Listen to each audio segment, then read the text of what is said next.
Ubwa mbere ico cimiro twaracumvise nashaka cyo ari na ciyumviro ciza ko rimwe rimwe iyo bishitse gutyo. Ubwa mbere ngaho ico twaba twaribajije ibibazo bitari bike turavye uwo mugambi kugira uje mu ngiro. Ubwa mbere turiko yuko mu ntango ya 2005 amatora kiba agihera kuba leta nshasha itanguye uwo mugambi warigeze kuvugwa. Mugabo tuzi gituma waciye usa n'uhebwe. Ica kabiri kugira igisagara citse ko ari umugwa mukuru wa politike nk'icyo ca Gitega no kuvuga yuko ibiro vyerekana inzego nkuru z'igihugu bibwiriza ko biri muri ico muri ico gisagara no kuvuga ibiro by'umukuru w'igihugu werekana urwego rwa leta, ibiro vy'inama nshinga amateka n'amashinga amateka na nkenguza amateka ndetse n'ibiro vya sentare nkuru sentare nahinyuzwa vyerekana ubutegetsi bw'ivy'ubutungane. Mugabo naho turavye nuko tubona ikirimba gishasha c'umukuru w'igihugu kimwe bita moderne kigira cubakwa he Bujumbura. Hanyuma Cour supreme ishasha ariko bayubaka he Bujumbura. Shingana niba ivyo bigira byubaka he Bujumbura zosara biterura bitwara hari iGitega. Hanyuma ikindi nuko tubona mbe ko leta isanzwe zira ikotesha amazu ikoreramwo menshi ama ministere ubwo iGitega hashobora kuronka ama ministere menshi yo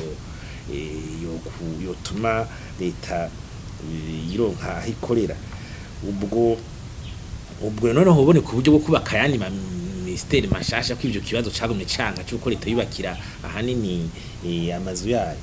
Hanyuma kandi ko tubona umugambi nk'uwo ufisa amafaranga n'uburyo bwinshi cyane amadovize menshi bugasaba n'amabanka bakomakomashira gutanga ingurane mabwiza tunga kugira bashike ku bintu nka bene ivyo. Kandi ikintu ko tubona uwo mugambi tutabona wari waranditswe muri ya migambi mikuru nka Ivyo 2025 canke iyo urwanya ubukene kuko umugambi nk'uwo ntiwadukuba wanditswe ahantu. Hanyuma ikindi nuko mu bihe vya none umugambi nk'ubaye utegeza kwerekana uburyo uzotwara ukerekana n'igihe ushaka wawuranguye ukerekana n'ishusho cyo bita makete yico gisagara ubushanyene kizoba kimeze. Cyane rero nuko tubaza tuti mbega none kuvya ama procedure mukuru w'Igitega kumushikiranganje w'intwara bivugiye n'amashinga amateka ntibiraba si biza gufata amategeko tuzi no mwibwiza shingiro umengo baravuga ivyo umugwa mukuru w'igihugu bivugwa gutyo canke haraba n'itegeko ry'inama nshinga amateka na nkenguza amateka tegeza kubivota bakavuga ati tuguhera no munsi turabigize kandi bizofata uyu mwanya ungana gutya kandi turavyemera gutya.